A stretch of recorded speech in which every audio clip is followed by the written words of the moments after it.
तस्मै श्री गुरुवे नमः।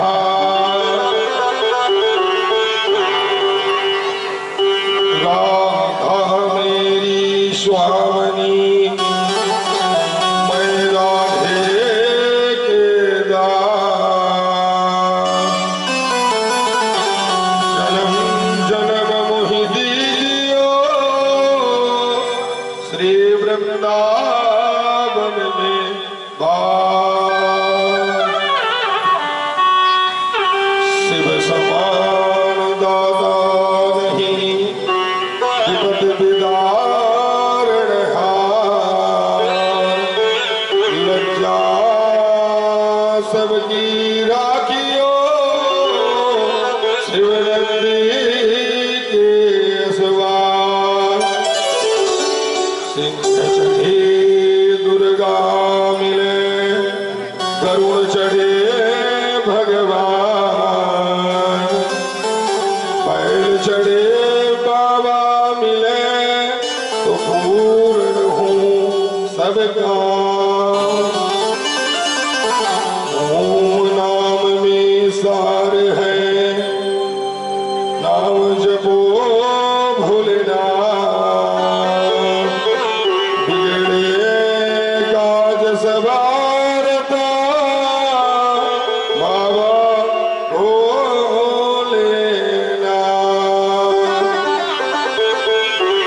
नहीं गणपति शिव गिरा, महावीर बजरंग।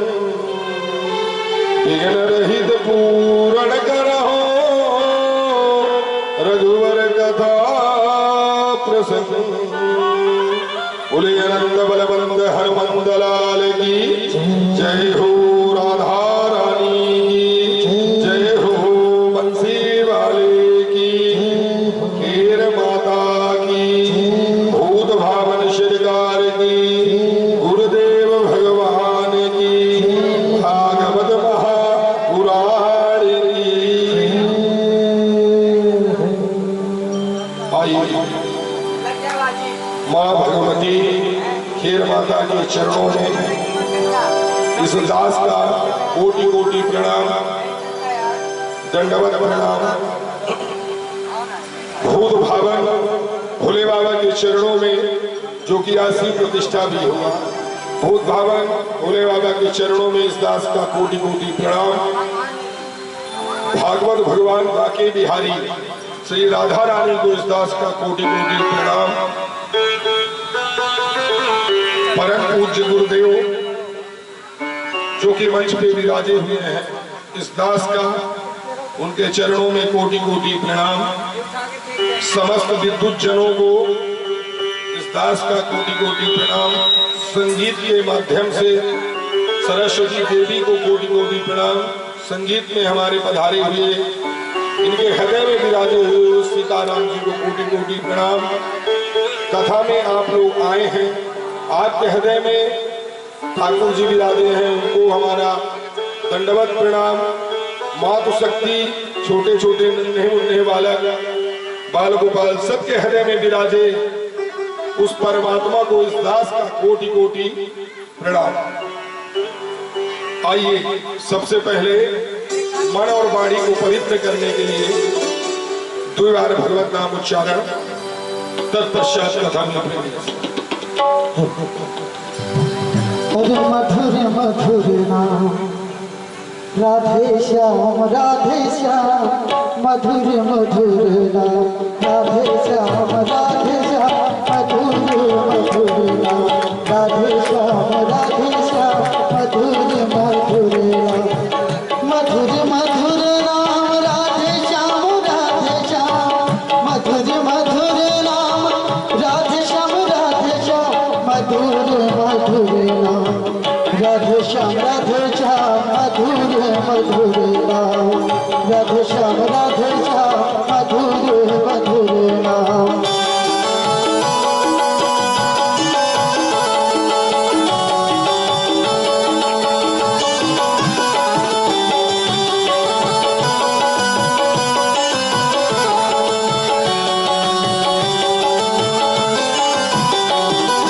मधुर मधुर नाम राधे श्याम मधुर मधुर नाम राधे श्याम मधुर मधुर नाम राधे श्याम मधुर मधुर नाम राधे श्याम मधुर मधुर नाम मधुर मधुर नाम राधे श्याम मधुर मधुर नाम राधे श्याम मधुर मधुर नाम राधे श्याम मधुर मधुर नाम।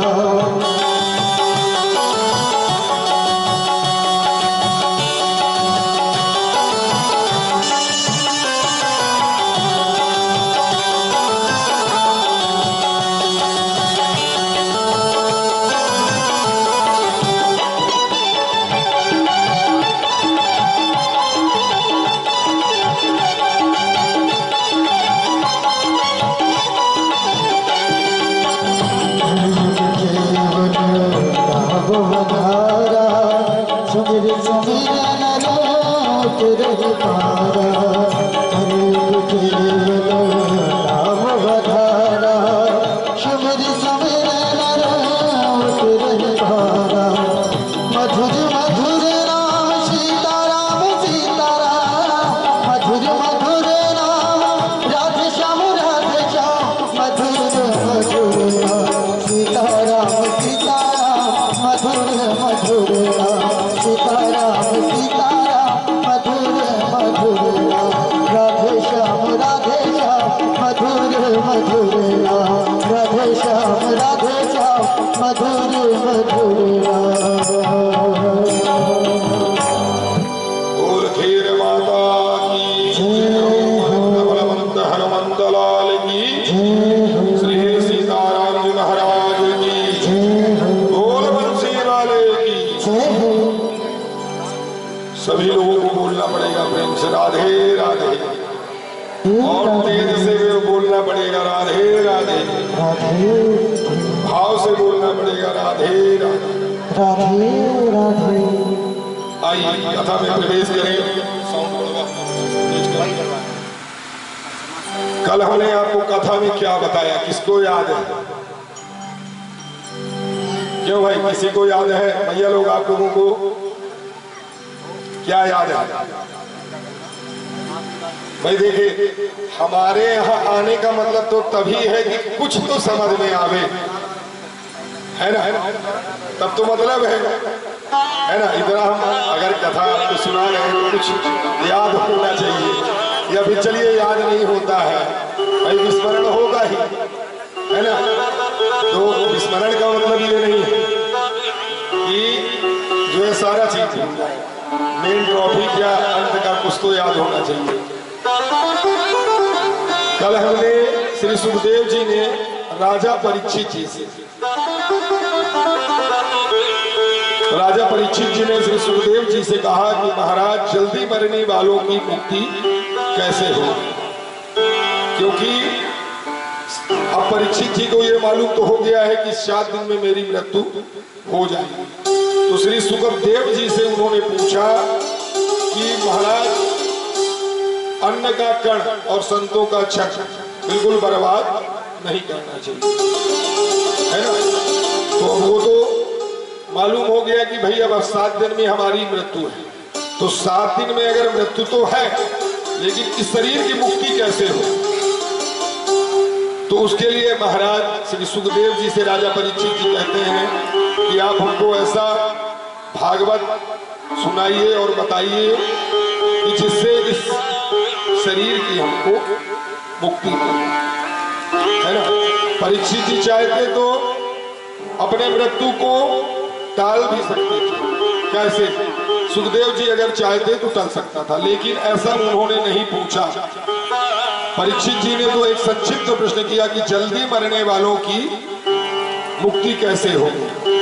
सुखदेव जी जो है गदगद हो गए कि राजन जल्दी मरने वाले को क्या करना चाहिए, ये जो प्रश्न तुमने किया है अपने लिए नहीं, संसार के समस्त लोगों के लिए किया है।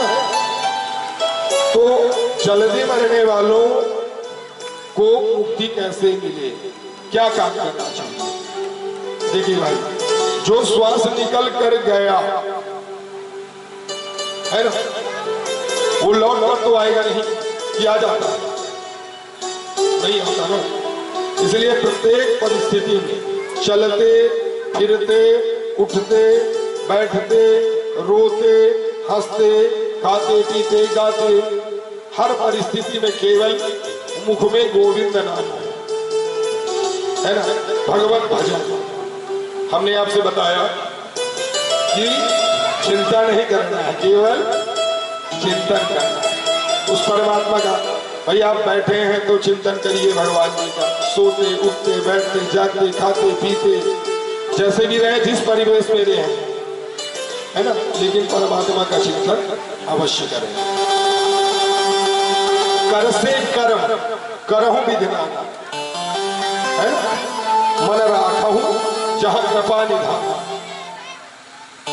तो मन को गोविंद में केवल आप बांधिए, केवल गोविंद के चरणों को अपना मन लगाइए, क्योंकि उन्हीं के चरणों में जब ये मन लगेगा ना तो संसार के विषयों में ज्यादा मन नहीं लगेगा।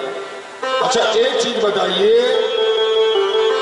कि इंजन मान लीजिए घर के आप हैं, मुखिया होता है इंजन, बाकी सब डिब्बे होते हैं, है ना।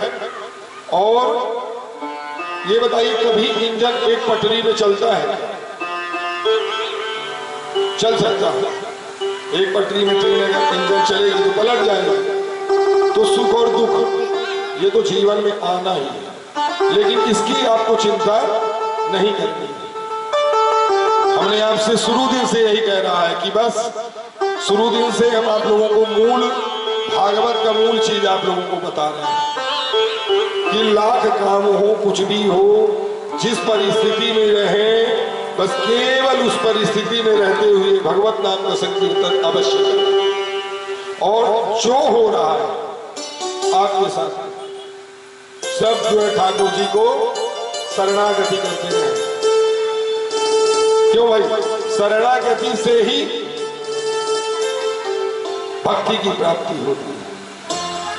भाई क्या मिला प्रभु जी आप जानिए, क्या कमाए प्रभु जी आप जानिए, दुख दे रहे हैं ठीक है ठाकुर जी आपकी इच्छा, सुख दे रहे हैं ठाकुर जी की इच्छा, जो कर रहे हैं परमात्मा की। मेरे गोविंद का लीला हम लोग केवल बताए ना कि वही कर सकते हैं जो वो कराता है। क्यों भाई? किसी के सामर्थ्य है कि अपने से कुछ कर ले? नहीं ना, क्यों नहीं कर सकता है? शरीर हमारा है ना। तो और चीज तो बड़ा उससे जो है तो कहते हैं कि हमने ये किया हमने वो किया हमने ऐसा किया हमने वैसा किया। तो ये आपका शरीर है, आपके हिसाब से रहना चाहिए। तो व्याधि कहाँ से उत्पन्न हो जाती है इस शरीर में? और व्याधि उत्पन्न होने के बाद ये शरीर, भाई इसको तो युवा ही रहना चाहिए। प्रभु परमात्मा का विचित्र लीला है। केवल हम लोग बस उन्हीं के लीलाओं में वो जो करते हैं हम, वो जो कराते हैं वही हम करते हैं, और वो जो कराएंगे हम वही करेंगे। अपने से हम कुछ भी नहीं कर सकते। तो श्री सुखदेव जी राजा परीक्षित से पूछे। राजा परीक्षित जी ने कहा महाराज आप मुझे 7 दिन में, मृत्यु तो तय है हमारी, ऐसा कोई उपाय बताएं जिससे मेरे शरीर की मुक्ति हो जाए।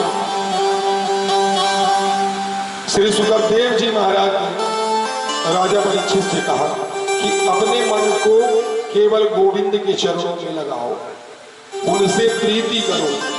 उठते बैठते जागते सोते खाते पीते नहाते जैसे भी आप जो भी करें, केवल उनके चरणों की ध्यान करते जाए, है ना। अच्छा भक्ति से भाव भी शुद्ध होता है ना। मन में अगर कुभाव है तो भक्ति से ही दूर होगा। मन निश्चल तभी हो पाएगा जब उस परमात्मा के शरणों की प्रीति हो, है ना। जब उसके शरण में हम जाएंगे, उनके चरणों की वंदना करेंगे कि प्रभु हम सब कुछ अपना सर्वस्व समर्पण करते हैं, आप जाने, तो मन को जो है गोविंद के चरणों में बांध दो, है ना। इसके बाद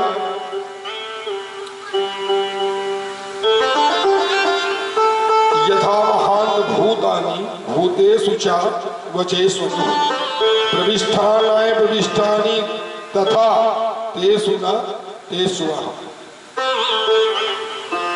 कि कहते हैं पृथ्वी जल तेज वायु आकाश, इन 5 तत्वों से दुनिया बनती है ना। और चित जल पावन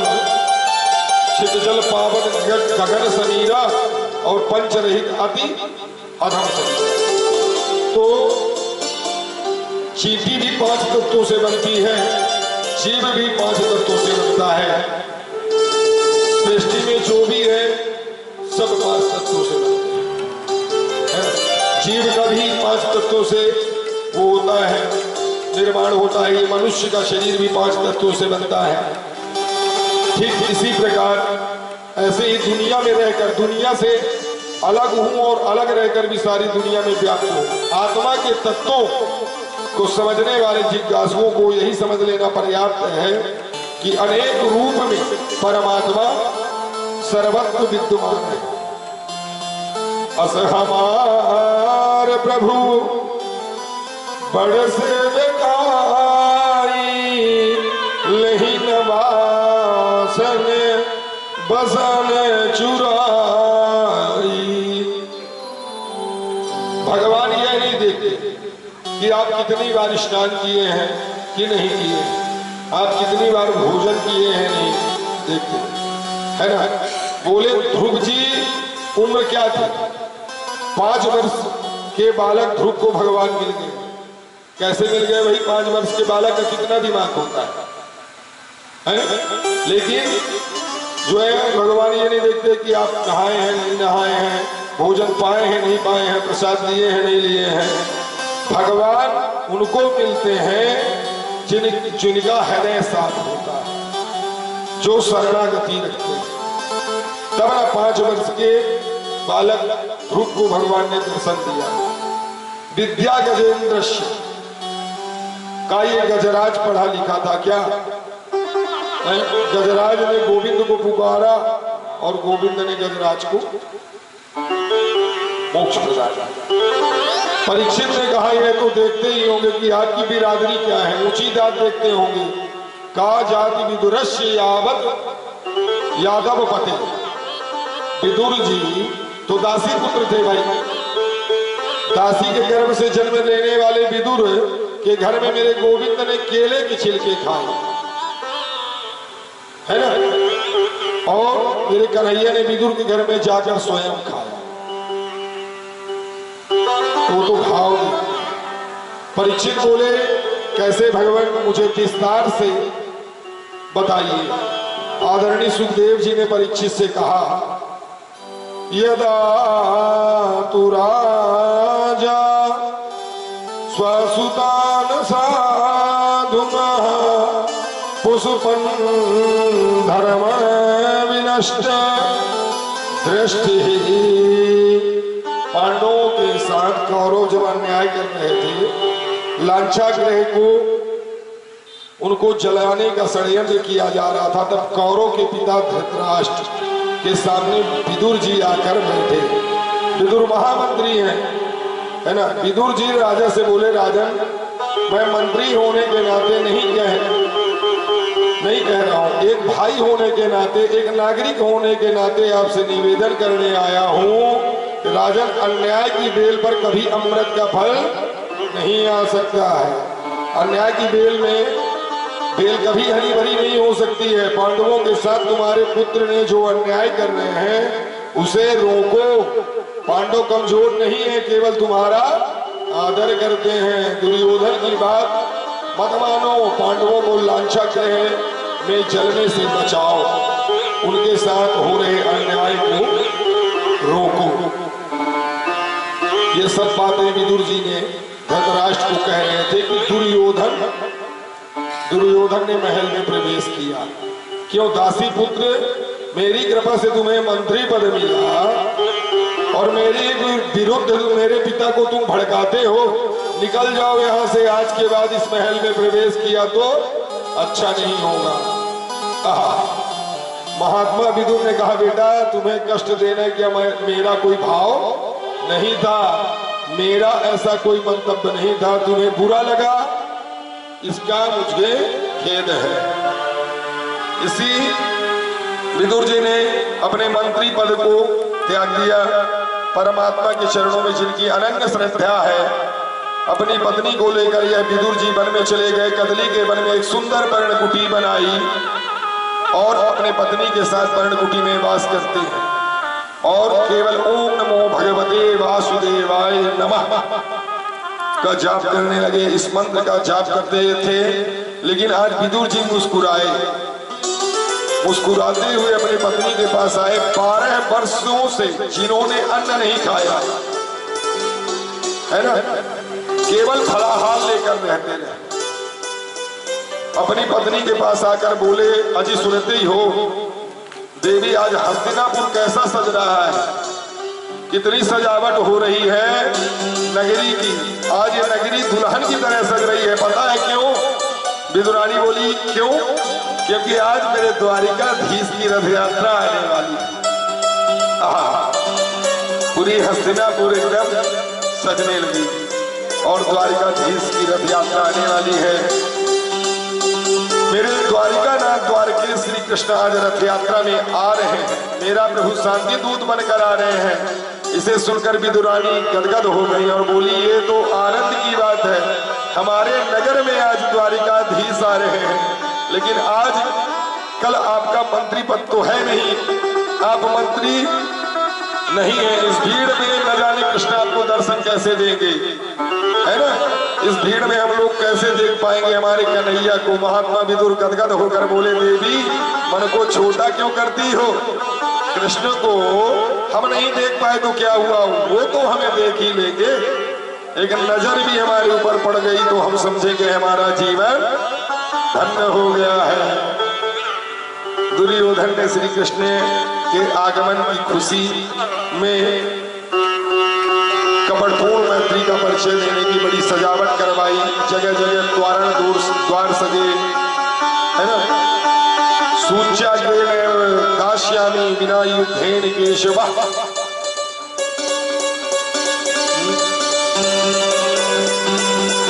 क्या बोलते हो कन्हैया, सुई की नोक के बराबर भूमि मैं बिना युद्ध के नहीं दूंगा। भगवान ने कहा, अभी तुमने युद्ध की विभीषिका नहीं देखी, तुमने नानी जी से कहानी सुना होगा, बाल्यावस्था में पुस्तकों में पढ़ा होगा कि दुर्योधन एक शांति दूत के साथ कैसा व्यवहार करना चाहिए। तुम्हें इतना सहूर नहीं है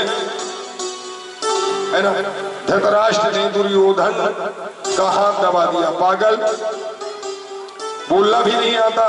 दुर्योधन ने तुरंत हाथ जोड़कर कहा, क्षमा करना कन्हैया, बचपन से ही मैं उदंड रहा हूं ना, पता नहीं मुंह से क्या क्या बोल जाता हूं,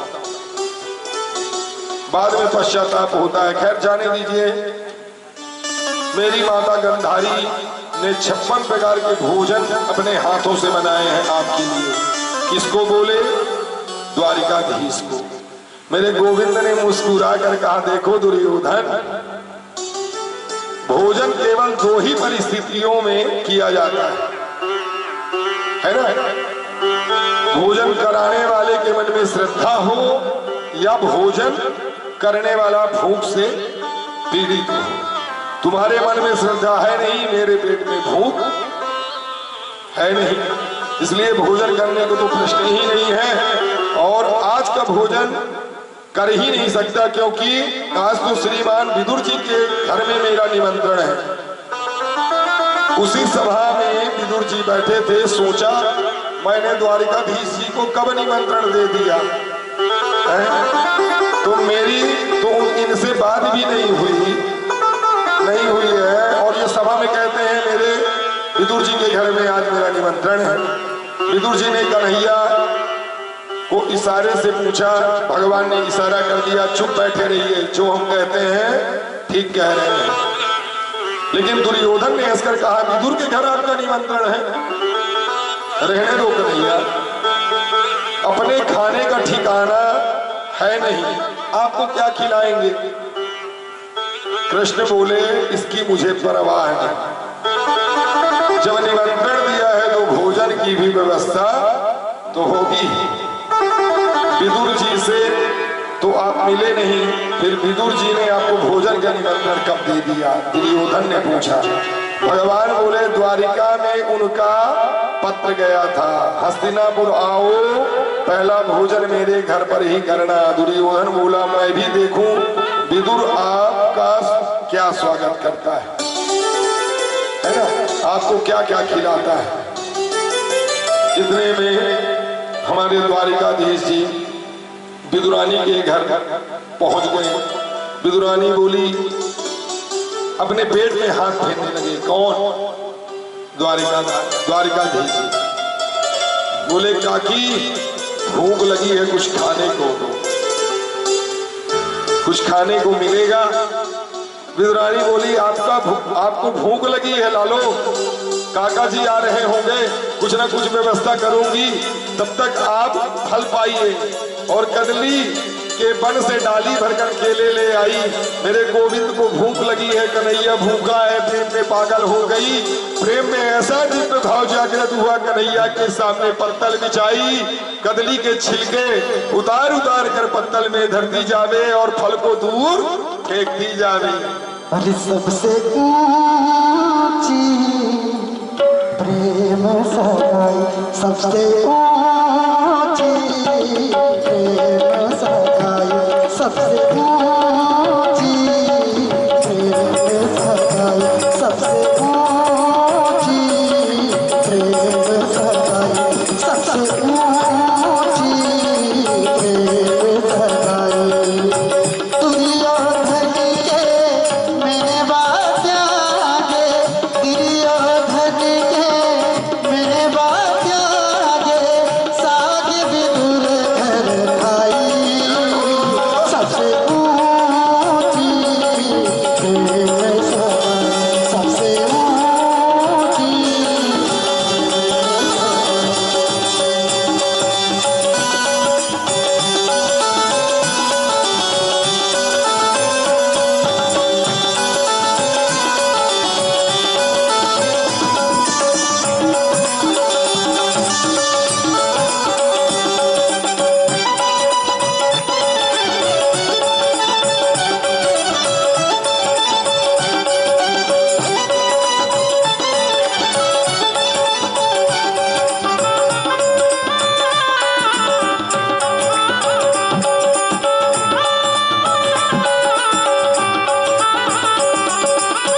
झूठे फल शिव जी के खाए, झूठे फल शिव जी के खाए, बहुविधि स्वाद बताई हो, बहुविधि स्वाद बताई, सबसे ऊंची प्रेम सगाई, सबसे ऊंची प्रेम सगाई।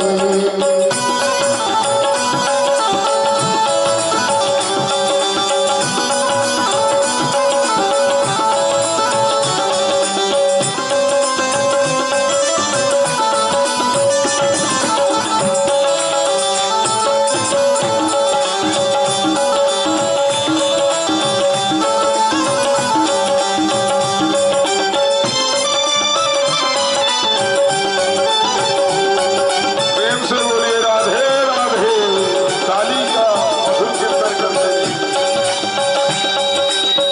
राजसूया के युधिष्ठिर कीना। और प्यारे एक बात कहना चाहूंगा, अगर जिन जिन भक्तों को भजन अच्छा लगा है तो बड़ी बेटी बेटी ताली बजाते हुए बड़े भाव के साथ, क्योंकि प्रेम एक ऐसा शब्द है, एक बड़ा ही अनमोल शब्द। देखिए भगवान जो है विदुर जी के यहाँ छिलकों का भोग लगा है, तो प्रेम ऐसा ऐसा होता है बड़े भाव के साथ बड़े आनंद के साथ ताली बजाते हुए ओके ना। राजसूया के युधिष्ठिर की ना, राजसूया के युधिष्ठिर की ना, तो तावे झूठे उठाई हो। राजसूया के युधिष्ठिर की ना, तावे झूठे उठाई। सबसे ऊंची सबसे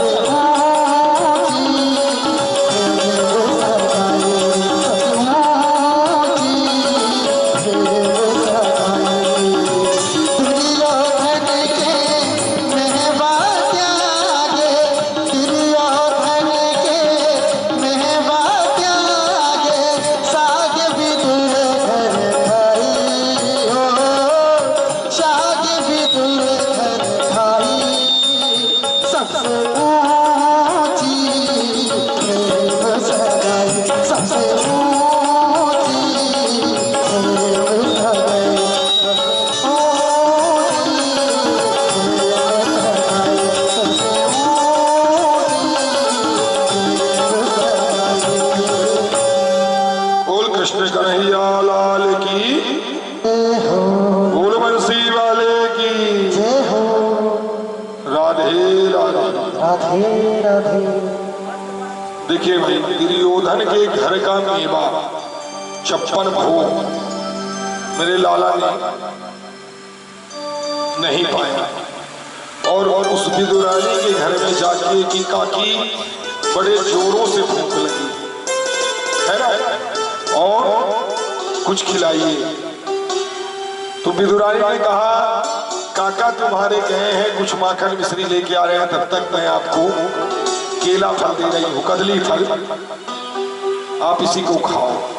और लाला की खुशी में जल्दी विदुरानी गीले कपड़े पहने ही मारे लाला की खुशी के लिए वो पहुंची, और पहुंचने के बाद उसको इतना होश जो है, विदुरानी जी को इतना होश नहीं कि मैं लाला को केला का छिलका खिला रही हूँ या केला खिला रही हूँ।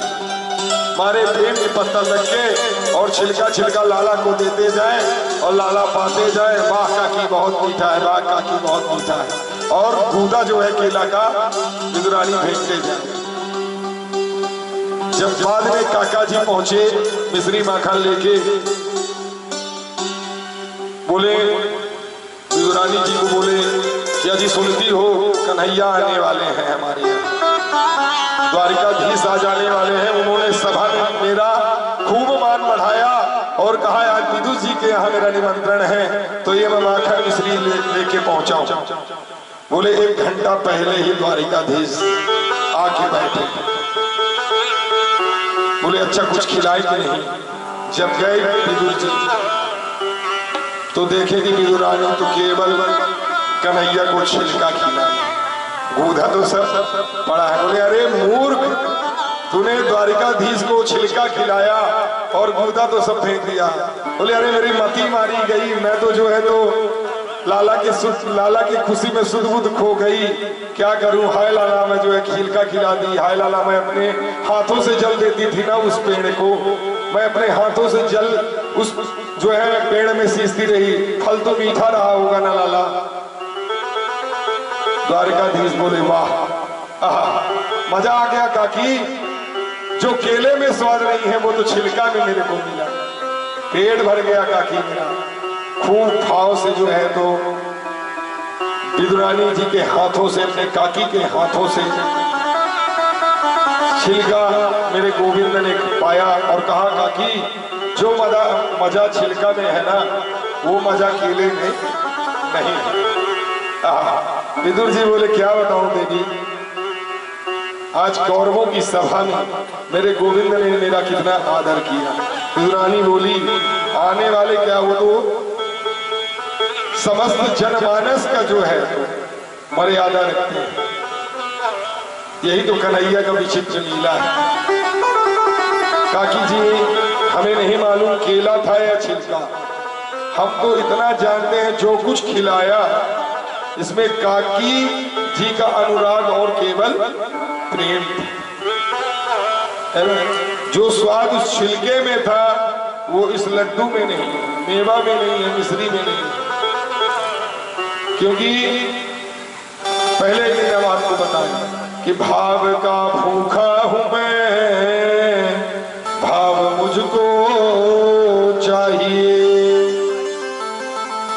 जो भाव से भजता नहीं, बिन भाव के सगरी पूजा बेकार है ना? भाई एक बात बताइए, मन में हमारे परमात्मा के प्रति श्रद्धा नहीं है, भाव नहीं है, भक्ति नहीं है, जबरदस्ती किसी के कहने में अगर हम भूख भी खाए तो क्या वो ठीक है? एक भाव होना चाहिए, गोविंद के चरणों में प्रीति होनी चाहिए, लगन होनी चाहिए, वही तो साथ में जाना है और जाएगा क्या? तो जब तक प्रीति नहीं करेंगे तो भक्ति नहीं आएगी, है ना? और जब तक भक्ति नहीं आएगी तब तक मोक्ष नहीं प्राप्त होगा। मोक्ष का तात्पर्य नहीं है कि हम ऊपर जाके ही मोक्ष पाएंगे, इस संसार में ही सारे कर्मों का फल मिल जाता है, ऊपर जाने के बाद तो मिलता ही है जो मिलता है, लेकिन यहां भी मिल जाता है। इसलिए परमात्मा केवल भाव के भूखे। आपसे हमने फर्स्ट दिन ही बताया कि 12 लड्डू चढ़ाते हैं तो 12 लड्डू ही रहता है प्रभु, 11 लड्डू नहीं होता है। आप जो लड्डू परमात्मा को भोग लगाते हैं कि मेरे लाला ये प्रसाद पाइए, तो केवल वो आपके अंदर मन के भाव को पालिए, वो 12 क्या 24 लड्डू पालिए, लेकिन जो आपके 12 लड्डू चढ़ाए हैं वही 12 लड्डू आपके, 11 नहीं होने देते, 12 ही नहीं देते, केवल वो मन के भाव का लड्डू आपका पा लेते हैं। तो भाव का भूखा हूं मैं, भाव मुझको चाहिए, बिन भाव के जगत में सगरी ऊंचा जाकर। इसलिए परमात्मा भाव को भजते हैं, अहंकार रूपी शब्दों का वो भोग लगाते हैं। इसलिए परमात्मा के प्रति भाव अच्छा रखे, है ना? मेरे गोविंद के नेत्र सजल हो गए। सुखदेव जी कहते हैं राजन, यदि परमात्मा बिरादरी को देखते, जात पात को देखते, तो विदुर के घर जाकर छिलका क्यों खाते, है ना? और मेरे गोविंद के नेत्र सजल हो गए। उद्धव से बोले, उद्धव जी सबसे ज्यादा भोजन में स्वाद मुझे केवल 2 ही जगह आया। द्वारकाधीश जी कह रहे हैं, एक तो सबरी के घर में बेर खाए थे तब, और एक विदुरानी के यहाँ केले के छिलके खाए तब। इन 2 जगहों में यार मुझे जो आनंद मिला और सुख मिला वो कहीं नहीं मिल सकता, है ना? एक है ज्ञानी भक्त, दूसरा है नित्य भक्त, दोनों का मिलन हुआ यहीं से भागवत से। भागवत में आरंभ होता है विदुर और उद्धव का संवाद। देखिए, सबसे उससे बड़ा भाग्यवान संसार में और कौन होगा जिसकी याद स्वयं परमात्मा करे? बताइए। भगवान की याद तो सब करते हैं, पर भगवान याद करते हैं विदुर को। इसलिए प्रभु जो है भाव केवल बचते हैं और भाव केवल पाते हैं, है ना? श्री उद्धव जी ने विदुर जी से सत्संग किया। उद्धव जी ने कृष्ण की बाल लीलाओं, कृष्ण का दिव्य किशोर चरित्र श्री विदुर जी को कह सुनाया।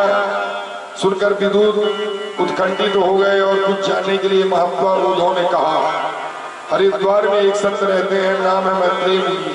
मैत्रेय मुनि ब्राह्मण है, विदुर जी दासी पुत्र है, लेकिन जाति पाति पूछे नहीं कोई, हरि को भजे सो हरि को कोई। तो जो भजे सो हरि का हुई, तो जो हरि को भजे वही हरि का। जात पात से उनको थोड़ी मतलब है। परमात्मा से संबंध जिसका जुड़ गया, फिर वो बिरादरी का है, कौन से जात का है, इससे मतलब नहीं है। हरि का भजन जो करे वही हरि का हो गया। मैत्रेय मुनि ने दौड़कर विदुर जी को अंग से भर लिया, सुखदेव जी कहते हैं राजा मैत्रेय मुनि बोले, आज इस गरीब ब्राह्मण की कुटिया पर आप कैसे, आप जैसे परम संत का आगमन हो गया है ना। मैं यह जानना चाहता हूं कि सारी सृष्टि को परमात्मा क्यों बनाता है, और अवतारों में तो अब जो है देखिए, ये संसार में जो कुछ भी भोगते हैं हम लोग अपने कर्म और प्रारब्ध के अनुसार भोगते हैं, है ना।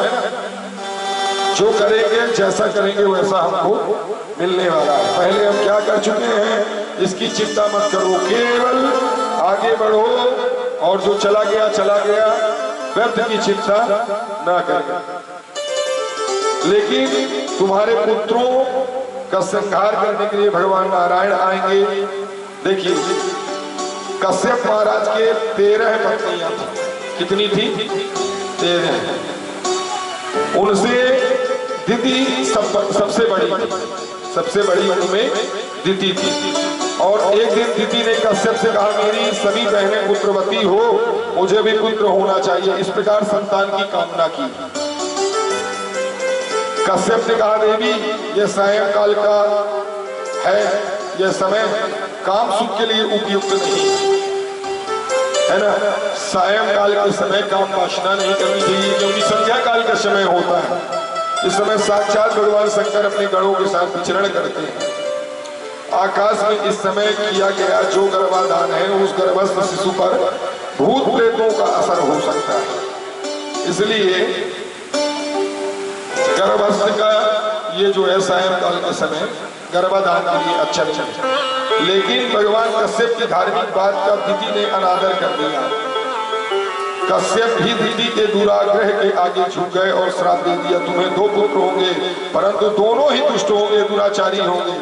माता दिति तो एकदम भयभीत हो गई, बोली, मुझे दुराचारी पुत्र नहीं चाहिए, मुझे तो सुशील पुत्र चाहिए।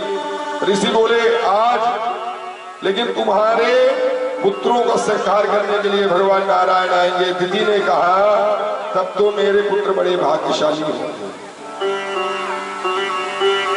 कश्यप ने दिति से कहा, तुम्हारा जो पौत्र होगा बड़ा गुणवान होगा, तुम्हारे पौत्र का नाम होगा पौत्र, पुत्र नहीं, पौत्र प्रहलाद,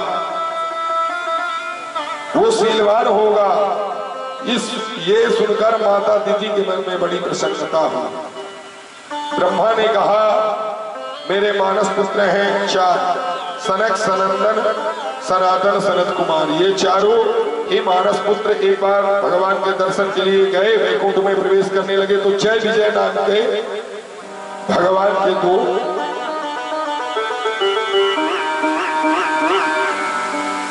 मानस पुत्र पर भगवान ने दर्शन के लिए गए, वैकुंठ में प्रवेश करने लगे तो जय विजय ने कहा, क्षमा करें भगवान, हमारे प्रभु की विश्राम का समय, आप अंदर नहीं जा सकते है ना। जय विजय का कोई दोष नहीं है, क्योंकि वो तो अपने कार्य का निर्वाह कर रहे थे। सनत कुमारों ने क्रोधित होकर श्राप दिया, कहा, तुम भगवान के पार्षद होकर हमें भगवान से मिलने से वंचित कर रहे हो, जाओ तुम दोनों राक्षस हो जाओ। जय विजय के चरणों में गिरकर क्षमा याचना करने लगे, हम आपको पहचान नहीं पाए, राक्षस बन गए तो बड़ी तकलीफ भोगनी होगी। सनत कुमार ने कहा, दैत्य हो तुम, दैत्य तो तुम दोनों बनोगे, लेकिन 3 जन्मों के बाद तुम्हें मोक्ष मिलेगा। ये दोनों दैत्य कौन थे जानते हैं? हिरण्याक्ष और हिरण्यकश्यप। आगे की कथा में हम बताएंगे आपको इसको।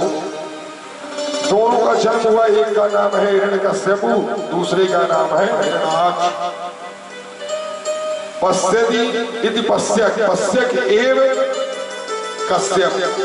सदगुरु जो हम लोग कश्यप कहते हैं, कश्यप की पत्नी 2 है, एक दिति, दूसरी अदिति। दिति माने भेद बुद्धि, अदिति माने अभेद। जो दिति के पुत्र होते हैं दैत्य, और दैत्यों में हिरण्यकश्यप और हिरण्याक्ष हिरण्यकश्यप कहते हैं, है ना। इसलिए देखिए भाई, मीरा जो है, वृंदावन तीर्थ एक ऐसा तीर्थ है, मीरा क्या कुछ पढ़ी थी?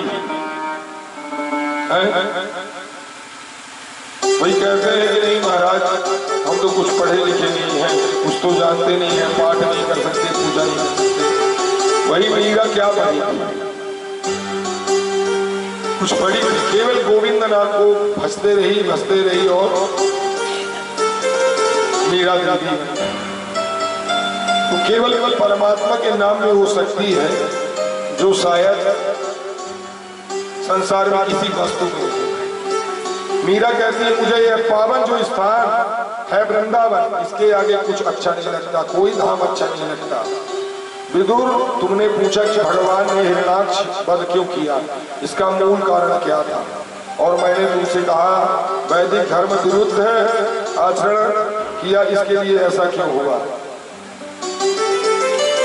वहां कर्दम जी वन में चले गए, वहां जाकर बहुत तपस्या की। दुनिया के लोग विवाह करते हैं, अपनी पत्नी के साथ विहार करते हैं। हमें देखो, हम यहाँ जंगल में अकेले पड़े हैं, हम भी विवाह करेंगे। कौन ऐसा कौन? कर्दम जी वन में तपस्या करने गए हैं। तपस्या करते करते उनके मन में केवल भाव आ गया कि देखो दुनिया के लोग बढ़िया शादी ब्याह करते हैं, अपने घर गृहस्थी में ध्यान देते हैं, और हम साधुओं की तरह जंगल में पड़े हैं तपस्या के लिए। बस उनके मन में भाव आया विवाह का। कर्दम ने मन में ऐसा संकल्प लिया, भगवान मुस्कुराए और कर्दम जी ने यह संकल्प लेकर तपस्या शुरू कर दी कि मेरा भी विवाह हो जाए।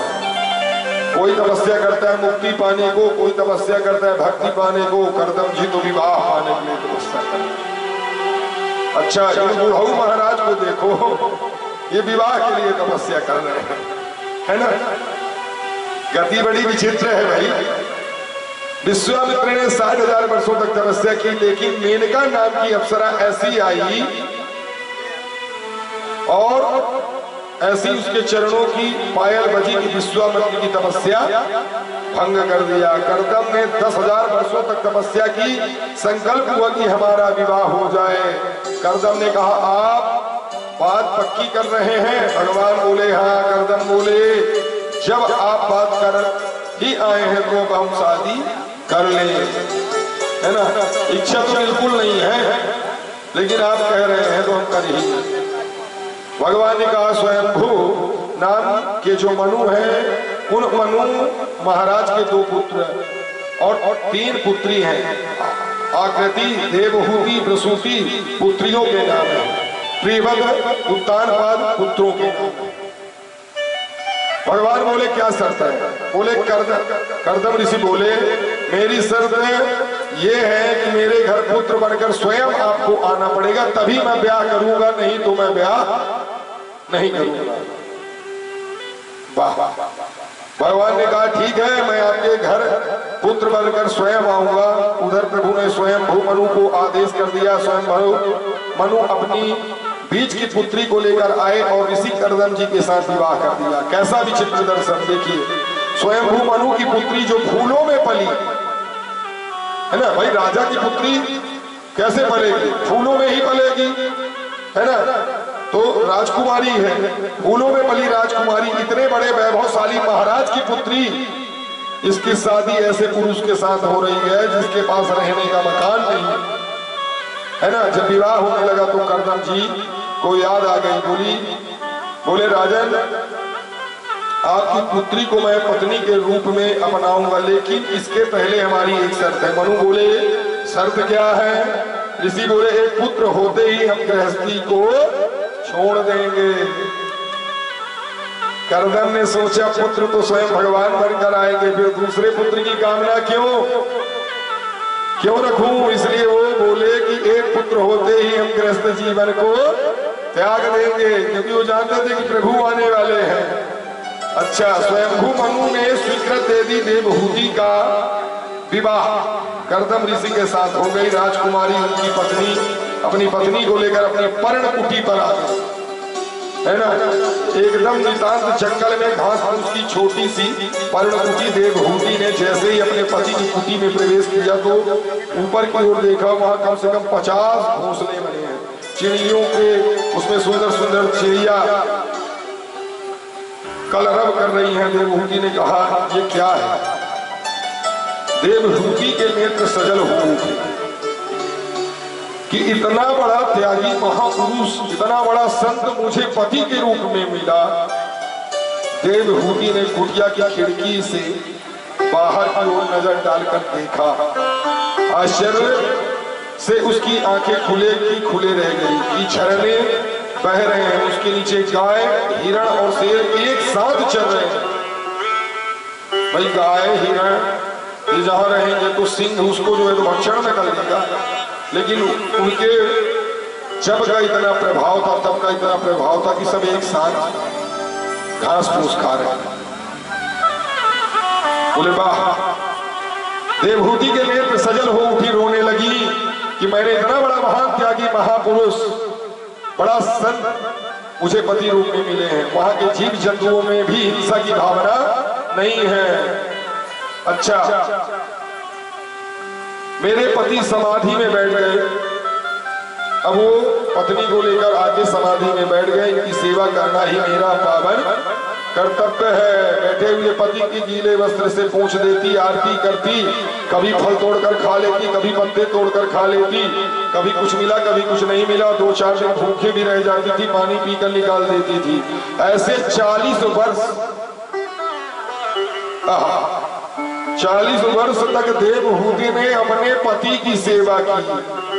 40 वर्षों में देवहूति का शरीर वृद्धा माताओं जैसा हो गया। भाई शादी करके कर्दम ऋषि ले गए और अपने पति को सीधे पर्ण कुटी बना के और समाधि में बैठ गए। अब 40 साल बाद उनका नेत्र खुला, तब तक तो जो है तो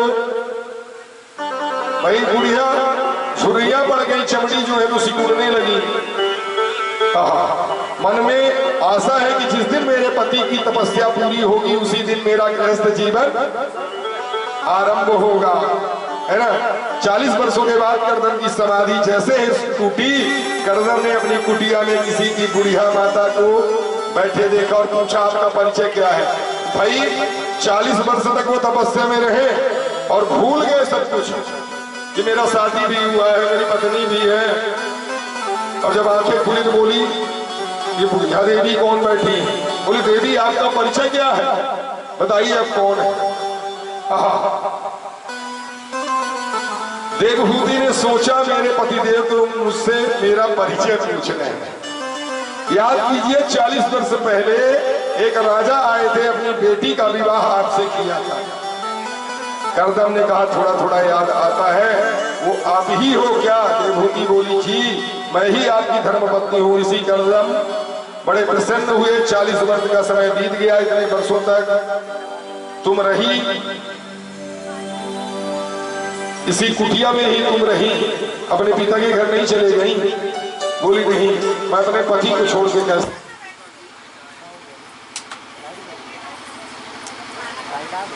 राइट आ गई।